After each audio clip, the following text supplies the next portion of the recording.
Abhimanyu movies देखने वाले भाई सभी दर्शकों को पवन मलिक मोखरा की राम राम। और भाई आज हमारे साथ जुड़ा है हरियाणा का स्टार रागनी कलाकार, आवाज़ का बेताज बादशाह और बिल्कुल बम कलाकार मुनिगर पावड़ा। तो और साथी भी अपने भाई जुड़े हैं, भाई धनराज और भाई श्रवण पावड़ा भी हमारे साथ जुड़े हैं। तो सुबह सुबह का टाइम है, 4:30 का लगभग समय है। माता शीतला देवी के मंदिर में आज एक छोटा सा प्रोग्राम है, इसमें हम सारे इकट्ठे हो रहे थे। तो मुनिगर तो बात करने का मन कर गया। पहले भी अपने चैनल पर भाई साहब का बहुत ज़बरदस्त इंटरव्यू आया है, एक दो सवाल ही फिर करेंगे। मुनिगर भाई राम राम। राम राम भाई साहब, अभिमन्यु म्यूजिक चैनल दर्शकों सभी को राम राम भाई मेरी तरफ से। श्रवण भाई आप भी कह दो जो मैं जय माता दी। जय माता, बोल सच्चे दरबार की जय हो। जय श्री श्याम भाई साहब जय माता दी भाई, बोल सच्चे दरबार की जय हो। तो मुनिगर भाई जैसे पूरी रात मैंने आपका प्रोग्राम सुना, अपने चैनल पर ये प्रोग्राम आओ भी का भाई सारे भाई देख लियो, तरह तरह के कलाकार आज अपने चैनल पर दिखाई देंगे अपने। तो मैं सबसे पहले मेरा एक सवाल है, पहले भी शायद मैंने आपसे पूछा नहीं पूछा, मेरा ध्यान नहीं। हाइट छोटी गड़ बड्डा कितने मतलब क्या खाते हो जो इतनी ज़बरदस्त आपकी जो ट्यूनिंग है, आवाज़ है, क्या खाते हो? भाई मैं तो जिसी रोटी आप खाओ और भाई खाओ इसी खाऊं, बाकी मालिक की देन भाई, असीम कृपा है मालिक की और भाइयों का प्यार और आशीर्वाद मेरे साथ है। बस अब इतने ऊंचे तक जाना, मैं मतलब आज फर्स्ट टाइम मैंने बिल्कुल आपको गाते देखा है। यूट्यूब पे तो रोज़ देखा करता, आज मैं बिल्कुल सामने बैठा था और जो आपका गाने का तरीका, जो स्टाइल मैंने आज देखा ना, तो मेरे मन में आई कि भाई मैं इससे पूछूंगा ज़रूर। तो भाई साहब ऐसा मतलब कुछ तो कोई तो टॉनिक होगा ही। मलिक भाई साहब कोई भी टॉनिक नहीं है, बैम पालने की कोई ज़रूरी नहीं है। तो भाई साहब जैसे गले को मतलब फ्यूचर के लिए शेप रखने के लिए क्या खाते हो, क्या परहेज करते हो, मतलब क्या आपका शेड्यूल है वो बताओ। भाई साहब शेड्यूल ऐसे है मलिक साहब, एक तो ठंडा, अनुमान से ज़्यादा ठंडा, यानी कि फ्रीज का कोई खाना वो नहीं खाते। तली हुई चीज़ें हैं जैसे अचार है, इन चीज़ों को नहीं खाते। और बाकी एक बहुत बड़ा परहेज है इस चीज़ का, गायकी का, रियाज डेली चाहिए इसने, ये सबसे बड़ा परहेज है। तो आप रियाज कैसे करते हो? मैं सुबह 4 बजे उठ के फ्रेश हो के गर्म पानी पी के अपना हारमोनियम ले गए, 1.25 घंटा 1.5 घंटा मेरे से जितना ही बनता है तो मैं अपना खुद गले का रियाज करता हूँ। मतलब पड़ोसियां सोने नहीं देता? ना ना, वो रियाज तो करूँ तो फिर पड़ोसी मैंने काम तक काट देंगे। मैं खर्च का रियाज करता हूँ। पहले मेरे को ये ज्ञान नहीं था, एक टीचर से मैंने पूछा, उन्होंने मेरे को बताया भाई तू खर्च का, मेरी बहुत ही पेनी बहुत ज़्यादा पतली। पर ये खर्च क्या होती है, क्योंकि जो दर्शक होते हैं ना उनको इन बातों का पता नहीं होता, तो प्लीज़। मलिक साहब हारमोनियम के अंदर 3 सप्तक होते हैं, एक मंदर होता है, फिर मध्य होता है, फिर तार होता है। जो सरू का सप्तक होता है, मंदर सप्तक, उसका रियाज करना पड़ता है, उसको खर्च बोलते हैं, जिससे आवाज़ में बेस बढ़ता है, यानी कि मोटापन आता है, गहराई में घोर में चली जाती है आवाज़। जो उसका रियाज करे तो ऊपर के सुरों की भी बढ़ जाती है आवाज़। आपने मास्टर राजेंद्र सिंह खरकिया को गाते सुना? हाँ जी, खूब देखा है मैंने स्टेज पर उनको गाते हुए। उनके साथ भी कभी? उनके साथ एक बार सूत बैठा था, 1-1.5 महीना मैंने उनके साथ रहा था मैं। ये सन 96 की 97 की बात है जी। आपको लगता है आपकी भी ट्यूनिंग मतलब जो आवाज़ है उनसे कुछ मैच होती है? नहीं जी, परमात्मा ने उनका गला कुछ अलग बनाया था और हमारा कुछ अलग बना रखे हैं। उनकी तो बहुत अच्छी आवाज़ थी। नहीं, आपकी भी बहुत अच्छी आवाज़ है, ऐसी बात ना है। वो माशे जी तो हरियाणा के तोप कलाकार हुए हैं, उसमें तो कोई शक नहीं है, लेकिन आप भी बहुत अच्छा गाते हो। तो मैं और हमारे दर्शकों की भी ये मांग है कि भाई जो उनकी जो पुरानी तर्जें जो माशे जी उन टेमा में गाया करते, तो कभी प्रोग्रामों में उनकी वो तर्जें भी सुनाओ भाई साहब। हाँ ज़रूर सुनाएंगे। वही रागनी वही तर्ज। हाँ वही रागनी वही तरह सुना देंगे, आपको भी हमारे को लिख के दे देना भाई ये गानी वही गा देंगे।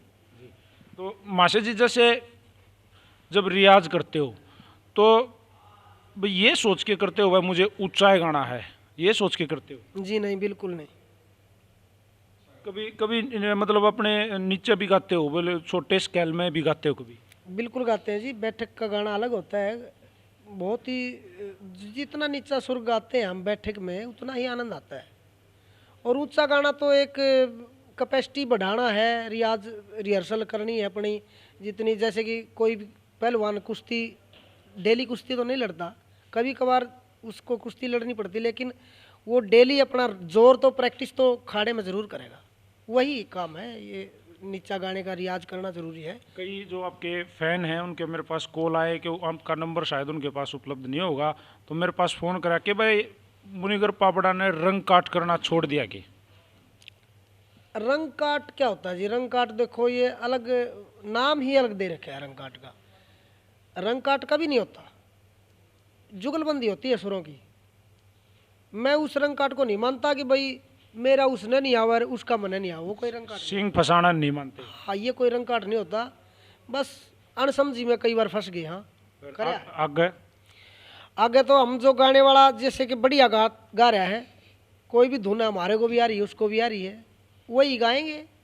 और वो ये कहेगा तो इस सुर में गानी है उस सुर में गा लेंगे, लेकिन गाने का आनंद मैं तो उसको मानता हूँ उसी सुर से गाया, उसी रंग में गाया दोनों ने, लेकिन किसने ज़्यादा अच्छे स्वर लगाए, किसने अच्छी ताल लगाई, उसको गाने वाला मानता हूँ। जिसको ताल भी सही है, जिसकी लय भी सही है, धुन भी सही है और आवाज़ भी बढ़िया है, और जैसे तान लगाते हैं अपनी अपनी सुरों की जुगलबंदी, वो सुर लगा के वो आएगा, वैसे ही सुर वो लगाएगा, तो कितना आनंद आता है मिल। कौन है वो नाम कौन है जो इस मामले में मुनिगर को टक्कर दे रहा है? टक्कर तो मेरी किसी के साथ नहीं है जी, मेरे से तो बहुत महान कलाकार हैं सभी। आपका भी तो मन करता होगा भाई फलाने के साथ तो गाने में मजा आवे है, उसका नाम तो बता दो। देखो जी, वैसे तो जो प्रेम से गाना गाता है कोई भी कलाकार हो, दिल से मिल के गाना गाता है, उसमें बड़ा आनंद आता है। सभी कलाकार बढ़िया है। सर जैसे कोई कलाकार आपको कभी ऐसे भी अच्छा लगा कि वो नीचे सुर में गा रहा है, लेकिन मतलब भाई सुर में गा रहा है पर उसकी जो धुन है और जो उसका गाना है वो सब कुछ परफेक्ट है, तो ऐसा भी कोई कलाकार आपको अच्छा लगता है? ऐसी रागनियाँ भी आप सुनते हो? मैंने उनके मुखारविंद से रागनियाँ भी सुनी है, शबद भजन भी सुने हैं। वो अब इस दुनिया में नहीं रहे, राम निवास जी आदरणीय सुनारिया वाले, उनका गाना मेरे को बहुत अच्छा लगता है। तो आपने कभी उनके गाए हुए कोई भजन आपने भी कभी स्टेज पर परफॉर्मेंस दी? परफॉर्मेंस तो मैंने स्टेज पर उनके गाए हुए भजनों की नहीं दी, लेकिन उनको मैंने सुना बहुत है।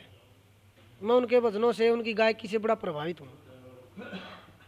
आपके जो मंडली है, जो आपके साजंदे जिनको कहते हो आप लोग, साजंदे जो हैं, क्या वो भी कभी कभी आपको बताते हैं भाई मासे जी ये धुन गाओ, इस तरह से मतलब कोई सेटिंग करके लेके आते हो तो आप गाते हो?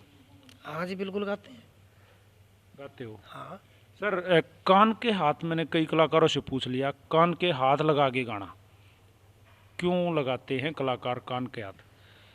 कान के हाथ लगाने का तो अलग अलग स्टाइल होता है अपना। सर क्यों लगाते हैं, रीजन क्या है? क्यों लगाते हैं, क्यों का तो मेरे को पता नहीं। कोई तो कान न्यू मरोड़ के भी गाँव है भाई, एक हाथ तो लग जा कहने बुआ कान ना पाड़ा गाया, गाना गा ले यार, तू क्या कर रहा है।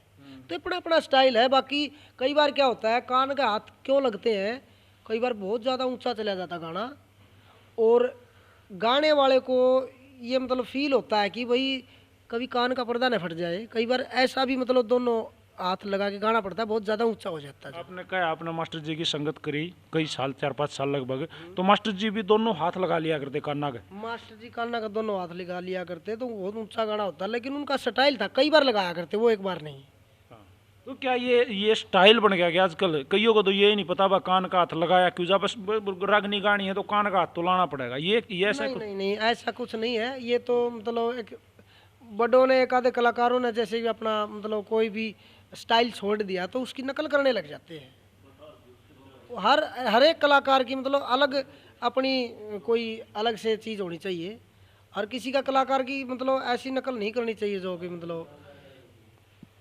मुनिगर जी जैसे रागनी जब हम गाते हैं तो उसमें सभी कलाकार कहते हैं भैया मैंने टेक गा दी, उसके बाद हम अंतरा जिसको बोलते हैं कली गा दी, तो सर टेक क्या होती है और कली ये नाम क्यों दिए गए हैं?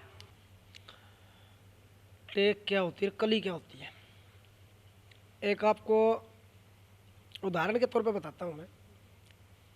हम कहीं भी जाते हैं किसी के मकान में जाते हैं या कहीं मंदिर में जाते हैं या कहीं बड़े स्थल पर जाते हैं, सबसे पहले हम क्या देखते हैं, वहाँ एक गेट होता है, मेन गेट। मेन गेट होता है। मेन गेट के कपाट खुल गए, ये सोच लो वो टेक है।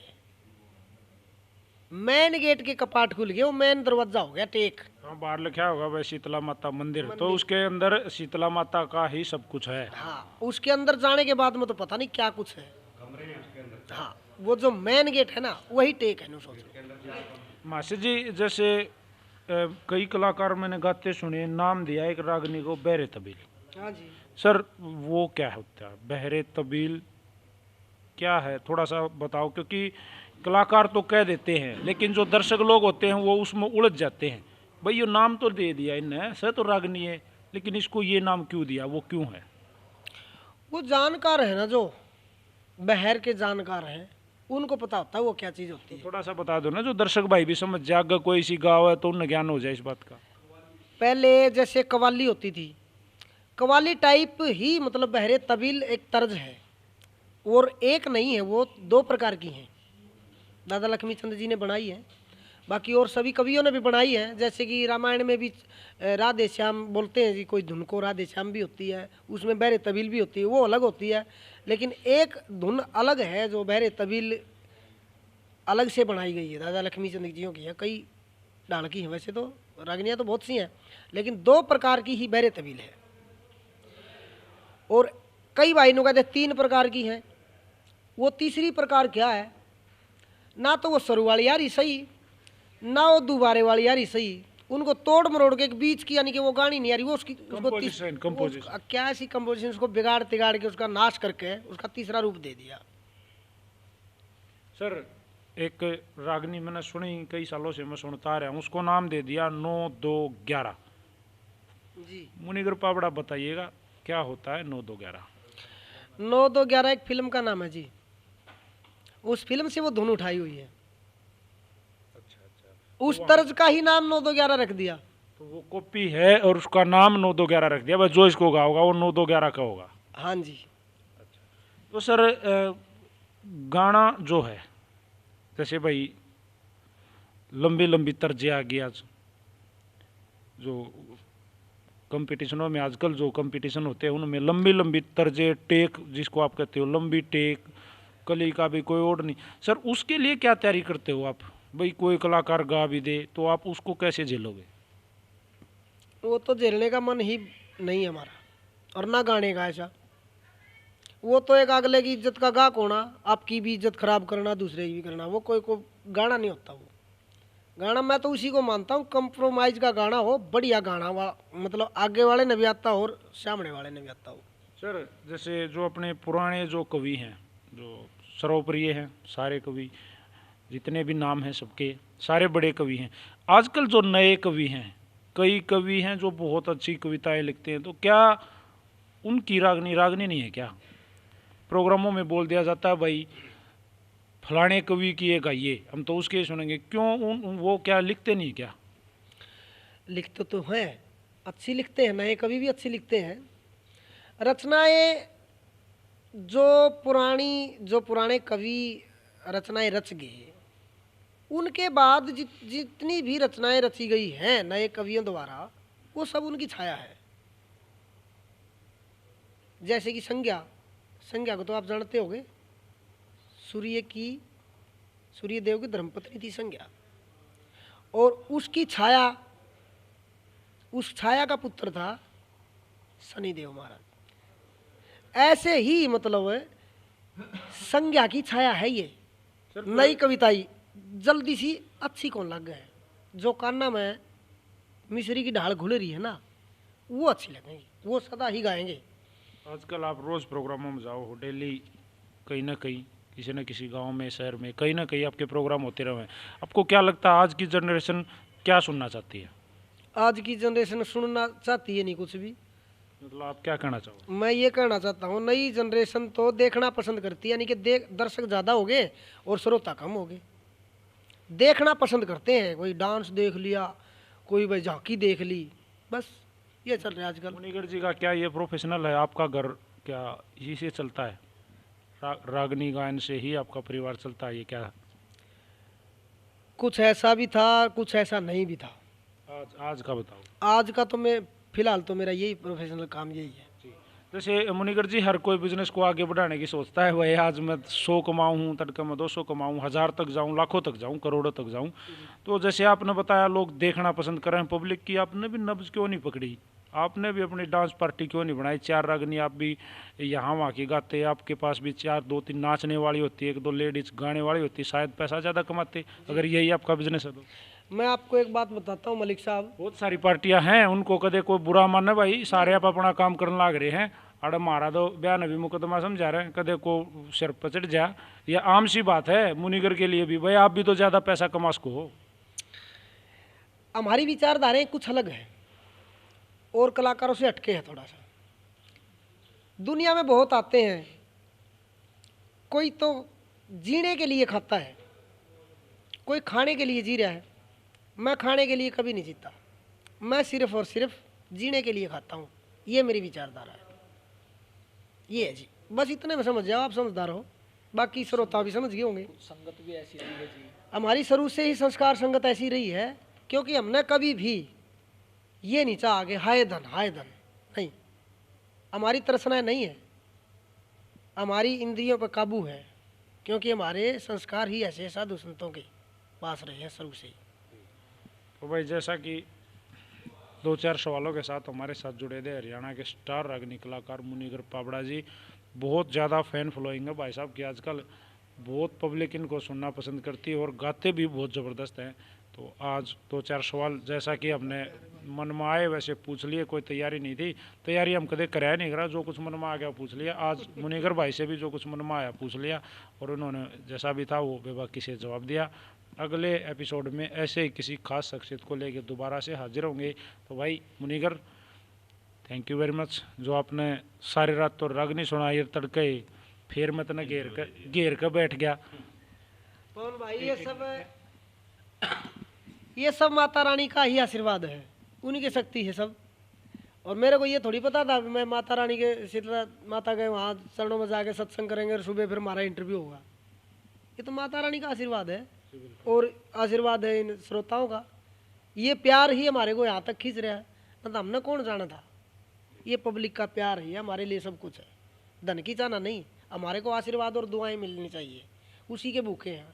और बद्दुआ तो चलता चलता ले ले से कितनी है ले ले, लेकिन इंसान धरती पाया है शुभ कर्म करने के लिए, भजन करने के लिए, दान करने के लिए और दुआएं लेने के लिए, बद्दुआ लेने के लिए नहीं है। ये चोला तो बड़ी मुश्किल से मिलता है, इंसान का चोला तो बड़ा कीमती है, कोई समझे तो। लेकिन वैसे ही गवा देते हैं, बहुत से मूर्ख हैं जो आया गया जो लाग रहे हैं। और लगे रहो भाई, ठीक हो, सारे बड़े काम ठीक होंगे, सुधर जाओ सारे। और सुबह सुबह का समय था भाई, भगवान का नाम लिया था, पूरी रात गई और भाई ने रेस्ट दे दिया। हाँ, तो सारे भैया ने भाई पवन मलिक मोखरा और मुनिगर पाबड़ा और जो मेरे भाई साथ में बैठे हैं सबकी तरफ से हाथ जोड़ के राम राम। जय हरियाणा, जय हरियाणवी, जय हिंद और जय माता दी। जय माता। जय माता दी। थैंक यू भाई।